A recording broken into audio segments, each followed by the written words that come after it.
How to add Snapchat filter to existing photo. So first is to launch the Snapchat application. Then tap on the two rectangle cards next to the button you used to take a picture to access the gallery. Then tap the camera roll tab beside home. Now select the image you want to use as a Snapchat filter. On the upper right corner of your screen, you will see these three vertical dots. Tap this, and then select the option Edit Snap. Now you can swipe right or left to get your desired filter. Then tap on Send To at the bottom of your screen to share the snap. So you can select My Story, or you can also choose other options as you wish.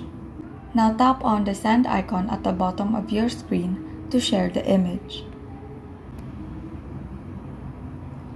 And so that is how you add Snapchat filter to existing photo. Thank you and have a great day.